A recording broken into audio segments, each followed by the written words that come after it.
Hyundai Creta पिछले 10 सालों से ज्यादा से अपने सेगमेंट की बेस्ट सेलर और सबसे ज्यादा पॉपुलर गाड़ी है। बादशाह है, किंग है अपने सेगमेंट की। लेकिन क्रेटा को टक्कर देने के लिए मार्केट में वापस आ गई है डस्टर। और अब सवाल ये उठता है कि क्या ये नई डस्टर, ओजी डस्टर, लेजेंडरी डस्टर जिसने इस सेगमेंट को किक स्टार्ट किया था, उसकी लेगेसी को कंटिन्यू कर पाएगी? तो आइए जानते हैं इस वीडियो में कि कौन जीतेगा, किंग या फिर लेजेंड।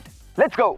और आइए वीडियो शुरू करते हैं सबसे इंपॉर्टेंट बात से, इनके एक्स-शोरूम प्राइजेस से। डस्टर के एक्स-शोरूम प्राइजेस शुरू होते हैं 10,50,000 रुपए से और जाते हैं 18,50,000 रुपए तक। लेकिन जो वेरिएंट हमारे पास टेस्ट में है, आइकॉनिक 1.3 लीटर मैनुअल ट्रांसमिशन, इसके एक्स-शोरूम प्राइजेस 17 लाख रुपए हैं। और वहीं Hyundai क्रेटा के एक्स-शोरूम प्राइजेस शुरू होते हैं लगभग 10,80,000 रुपए से और जाते हैं 20,05,000 रुपए तक।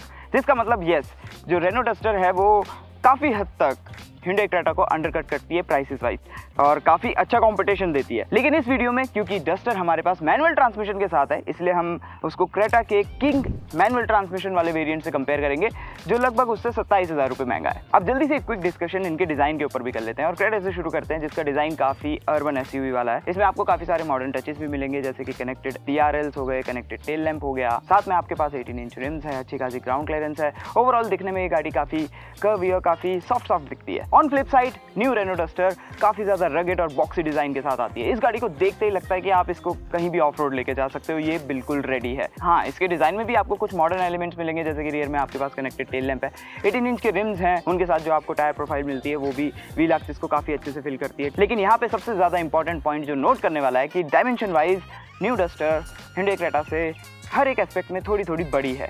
इसका व्हील बेस भी बड़ा है, इसकी ग्राउंड क्लियरेंस भी ज़्यादा है एंड मोस्ट इंपॉर्टेंटली इसकी बूट भी बड़ी है। क्योंकि जहां क्रेटा में आपको 443 लीटर्स की बूट मिलती है, वहीं डस्टर आपको ऑफर करती है 518 लीटर्स का बूट स्पेस। और अब आइए जल्दी से इन दोनों ही गाड़ियों के इंटीरियर्स को भी डिस्कस कर लेते हैं। अगेन यहाँ पे भी ये दोनों ही गाड़ियां एकदम पोलर ऑपोजिट है, क्योंकि जहां क्रेटा में आपको ब्राइट एंड एयरी इंटीरियर मिलता है, तो वहीं दूसरी तरफ duster dark and sporty theme offer करती है। इन शॉर्ट, क्रेटा का इंटीरियर ज्यादा वेलकमिंग है। और हाँ, हो सकता है कि स्पोर्टीनेस की वजह से डस्टर का इंटीरियर आपको इतना प्रैक्टिकल भी ना लगे, जैसे कि डोर बिन्स में पानी की बोतल रखने के लिए प्रॉपर स्पेस नहीं है और यहाँ मैनुअल वेरिएंट में आर्मरेस्ट कप होल्डर्स को अच्छे से कवर कर लेते हैं। फर्दरमोर, मीडिया के कंट्रोल्स भी यहाँ डस्टर में थोड़े से ऑडली प्लेस किए गए हैं। Now moving to the second row, तो यहाँ नी रूम और लेग रूम वाइज डस्टर की जो सेकंड रो है वो क्रेटा जितनी स्पेशियस फील नहीं होती। और हाँ, क्रेटा की सेकंड रो में आपको स्पेस तो बेटर मिलता ही है, इसमें एंट्री और एग्जिट करना भी डस्टर के मुकाबले बेटर है। और हाँ, यहाँ आपको सेकंड रो में सनशेड्स भी मिलते हैं, जो डस्टर कंप्लीटली मिस करती है। अच्छा, इस लिस्ट में हमने इनमें मिलने वाले फीचर्स को कंपेयर किया है, तो आप पॉज करके देख सकते हैं।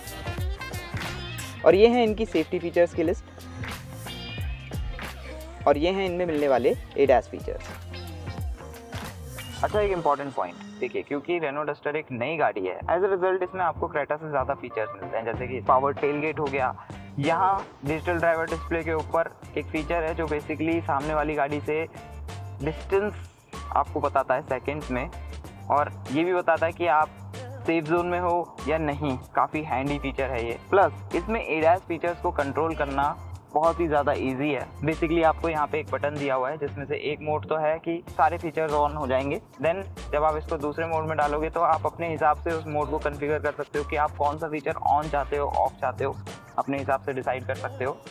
और एक बार और प्रेस करोगे तो ये सारे फीचर्स को ऑफ कर देता है। लेकिन जैसा मैं ऑलरेडी एक्सप्लेन कर चुका हूँ कि जो क्रेटा है उसका इंटीरियर आपको ज़्यादा प्रीमियम लगेगा, इवन तो वहाँ पे ऐसे आपको लेदरेट नहीं मिलता या कॉन्ट्रास्ट स्टिचिंग नहीं मिलती, फिर भी उसका जो इंटीरियर है, उसकी जो फिट एंड फिनिश है, जो उसका फील है, वो डस्टर के इंटीरियर से बेटर है।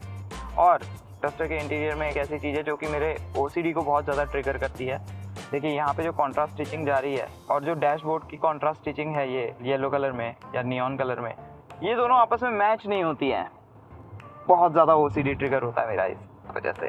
Hyundai क्रेटा के बॉनेट के अंदर आपको वैरायटी ऑफ इंजन्स मिलते हैं। तो 1.5 litre naturally aspirated petrol engine है, जिसके साथ आपको 6 स्पीड मैनुअल या फिर IVT गियरबॉक्स का ऑप्शन मिलता है। IVT basically CVT gearbox. या अगर आपको ज्यादा पावर चाहिए तो टर्बोचार्ज 1.5 लीटर 4 सिलेंडर इंजन का ऑप्शन है, और अगर आपको ज्यादा एफिशिएंसी चाहिए तो आपके पास 1.5 लीटर टर्बो डीजल इंजन का ऑप्शन भी है। तीनों ही ड्राइव ट्रेन काफी स्मूथ और काफी रिफाइन है। और वहीं रेनो डस्टर में आपको हाल फिलहाल तो सिर्फ 2 ही इंजन के ऑप्शन मिलते हैं। एक तो है 1 litre 3 cylinder turbo petrol engine, जो बेसिकली हमने काइगर और निसान मैग्नाइट में देखा है। हालांकि उसके साथ आपको सिर्फ मैनुअल ट्रांसमिशन ट्रांसमिशन का ऑप्शन मिलेगा। और दूसरा जो हमारे पास टेस्ट में है 1.3 लीटर 4 सिलेंडर टर्बो पेट्रोल, जो ज़्यादा पावर डेवलप करता है। एक्चुअली सेगमेंट में सबसे ज़्यादा पावर और सबसे ज़्यादा टॉर्क डेवलप करता है, 280 न्यूटन मीटर्स ऑफ टॉर्क। इसके साथ आपको या तो 6 स्पीड मैनुअल या फिर डीसीटी गियरबॉक्स का ऑप्शन मिलता है। ये तो हो गई इनके इंजन की बात। अब सवाल ये उठेगा कि परफॉर्मेंस में कौन सी बेटर है। तो देखिए, जब हमने इनको रियल वर्ल्ड में टेस्ट किया तो डस्टर अपने इस 1.3 litre 4 cylinder turbo petrol engine plus DCT gearbox के साथ Creta 1.5 naturally aspirated plus CVT gearbox से 2.4 सेकंड क्विकर थी। डिस्पाइट द फैक्ट कि ये इंजन अपने सेगमेंट में सबसे ज्यादा पावर और टॉर्क डेवलप करता है, फिर भी Creta N line 1.5 turbo petrol plus DCT से ये 1.13 सेकंड के आसपास स्लोअर थी। बट ऑनेस्टली ये दोनों ही गाड़ियां डे टू डे यूज के हिसाब से आपको कहीं भी अंडर पावर नहीं लगेगी। दोनों ही गाड़ियों के इंजन आपको सफिशिएंट पावर डिलीवर करते हैं। रही बात ब्रेकिंग परफॉर्मेंस की, तो वो दोनों की आसपास है, लेकिन हाँ, जो ब्रेक पेडल का फील है वो मुझे Hyundai Creta का थोड़ा ज़्यादा बेटर लगा। आई नो अब आप लोग सोच रहे होंगे कि एफिशिएंसी का क्या, ये रियल वर्ल्ड में आपको क्या माइलेज दे सकती है। वेल, क्योंकि हमारे पास टाइम थोड़ा सा कम था तो इसलिए हमने प्रॉपर वाला टेस्ट तो नहीं किया है दोनों ही गाड़ियों के साथ, लेकिन मैंने स्टार्टिंग में ही दोनों ही गाड़ियों के ट्रिप मीटर्स को रीसेट कर दिया था, सो दैट हमें एक रफ आइडिया मिल जाए कि ये आपको क्या फ्यूल एफिशिएंसी दे सकती है। और अभी तक हम 185 किलोमीटर कवर कर चुके हैं with an average speed of 57 kph। और क्रेटा अभी फ्यूल एफिशिएंसी फिगर्स इंडिकेट कर रही है 17 किलोमीटर पर लीटर की, वहीं रेनो डस्टर इंडिकेट कर रही है 15.9 kpl के fuel efficiency figures. Next question, ride quality किसकी बेटर है, राइड कंफर्ट किसका अच्छा है। डस्टर, जब हम सिटी कंडीशंस की बात करें तो वहाँ पे जो गड्ढे हो गए, रफ पैचेस हो गए, स्पीड ब्रेकर्स हो गए, उनको इसका सस्पेंशन काफी अच्छे से एब्जॉर्ब कर लेता है। लेकिन इसके सस्पेंशन में आपको ना एक हिंट मिलेगी फर्मनेस की। अब उस वजह से फायदा ये होता है कि इसका सस्पेंशन, जैसे कि क्रेटा में अगर आप ज़्यादा लोग बिठा लेते हो, गाड़ी को फुली लोड कर लेते हो, तो उसका सस्पेंशन या ये कहूँ कि शॉक एब्जॉर्बर थोड़े से कोलैप्स हो जाते हैं, नीचे हो जाते हैं।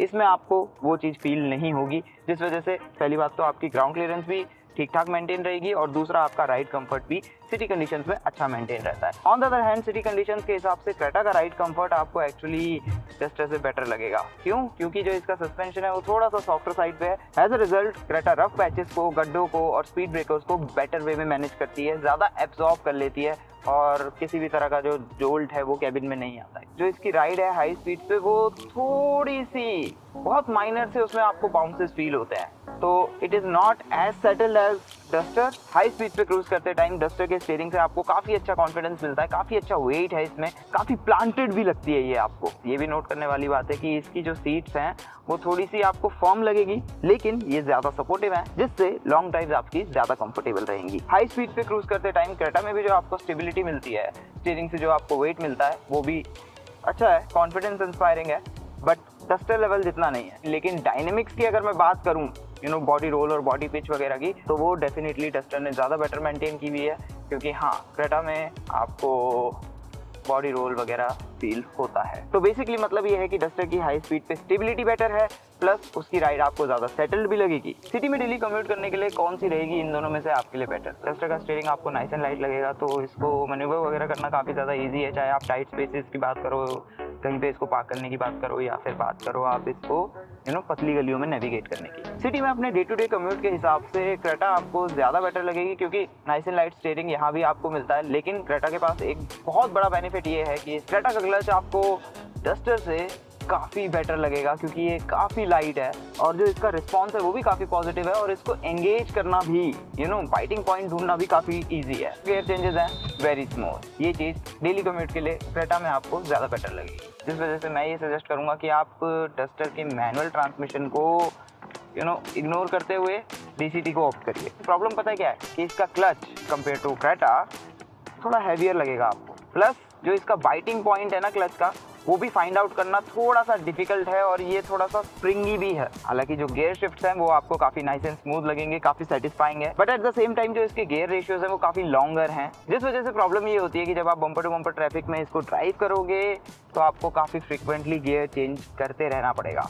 ये प्रॉब्लम इतनी ज़्यादा प्रोमिनेंट नहीं होती अगर आपको लो रेव्स पे इस इंजन से इतना टर्बो लैग फील नहीं होता, लेकिन क्योंकि केस उल्टा है, इंजन लोअर रेव्स पे आपको काफ़ी अच्छा टर्बो लैग देता है। रिजल्ट, इसके इंजन को ट्रैफिक कंडीशंस में स्टॉल करना काफ़ी ज़्यादा इजी है, जो कि एक काफ़ी अच्छा एक्सपीरियंस नहीं है। हालांकि इंजन की जो मिड रेंज की परफॉर्मेंस है वो काफ़ी ज़्यादा अच्छी है, काफ़ी स्ट्रॉन्ग है, तो जब आप मिड रेंज में इसको खींचते हो ना तो आपको ये काफ़ी मज़ेदार लगता है। अब जस्ट इन केस अगर आप लोग क्यूरियस हो कि इन दोनों एसयूवीज में से किसका एनवीएच बेटर है, ये दोनों ही गाड़ियाँ काफ़ी ज़्यादा आसपास हैं। एम्बिएंट नॉइस इतनी ज़्यादा कैबिन के अंदर फिल्टर नहीं होती, बहुत ही रिफाइन और स्मूथ पावर ट्रेन है दोनों ही गाड़ियों में। हाँ, अगर आप क्रेटा में डीजल में जाओगे तो थोड़ा बहुत आपको डीजल इंजन की साउंड सुनाई देगी, बट अदर देन दैट दोनों ही काफ़ी स्मूथ है, काफ़ी रिफाइन है in terms of average. Duster के कैबिन में भले ही इंजन की आवाज़ इतनी ज़्यादा फिल्टर नहीं होती है, लेकिन एक बात है जो आपको इसकी काफ़ी पसंद आएगी। जब भी आप इसको थोड़ा सा पुश करोगे और फिर गियर चेंज करने के लिए थ्रॉटल से लिफ्ट ऑफ करोगे तो आपको ना टर्बो की वुश साउंड सुनाई देती है, जो आपके ड्राइविंग एक्सपीरियंस को और ज़्यादा इंप्रूव करती है और ज़्यादा फन बनाती है। Okay, now it's verdict time. Honestly अगर बताऊँ ना तो इन दोनों ही गाड़ियों में से एक विनर चूज करना काफ़ी ज़्यादा डिफिकल्ट है, क्योंकि ये दोनों ही काफ़ी अच्छे पैकेज है। तो डस्टर में आपको बेहतरीन राइड मिलती है, इसकी बूट अच्छी है और फीचर्स भी भरपूर है। क्रेटा का कैबिन ज़्यादा स्पेशियस और प्रैक्टिकल है। फीचर्स वाइज भी क्रेटा में आपको कोई कमी नहीं लगेगी और एफिशिएंसी भी क्रेटा में आपको बेटर मिलती है। एंड मोस्ट इंपॉर्टेंटली यहाँ क्रेटा में आपको डीजल इंजन का ऑप्शन भी मिलता है, जो न्यू डस्टर कंप्लीटली मिस करती है। तो अगर समराइज किया जाए तो क्रेटा जो है ना वो डस्टर से ओवरऑल इस मुकाबले में थोड़ी सी बेटर निकल के आती है, जिसका मतलब हमारे इस मुकाबले की विनर है Hyundai Creta। और अब बारी है आप लोगों की। कमेंट सेक्शन में जाके बताइए कि इन दोनों एसयूवीज में से आपको कौन सी एसयूवी ज़्यादा बेटर लगी, किस पे आप अपना पैसा लगाना ज़्यादा पसंद करेंगे। Let us know in the comment section. और आगे तो ड्रिल आपको पता ही है, आगे की वीडियोस देखिए यहाँ पे क्लिक करके, वीडियो को शेयर करिए अपने दोस्तों के साथ, उनसे भी सब्सक्राइब करवाइए अगर अभी तक आप लोगों ने नहीं किया तो खुद भी सब्सक्राइब करिए। और हाँ, लाइक कर दीजिएगा अगर वीडियो अच्छी लगी है तो, और जब आप नीचे जाएंगे तो हाई बटन भी दबा दीजिएगा, उससे भी काफ़ी ज़्यादा हेल्प मिलती है। Thanks for watching, see you next time.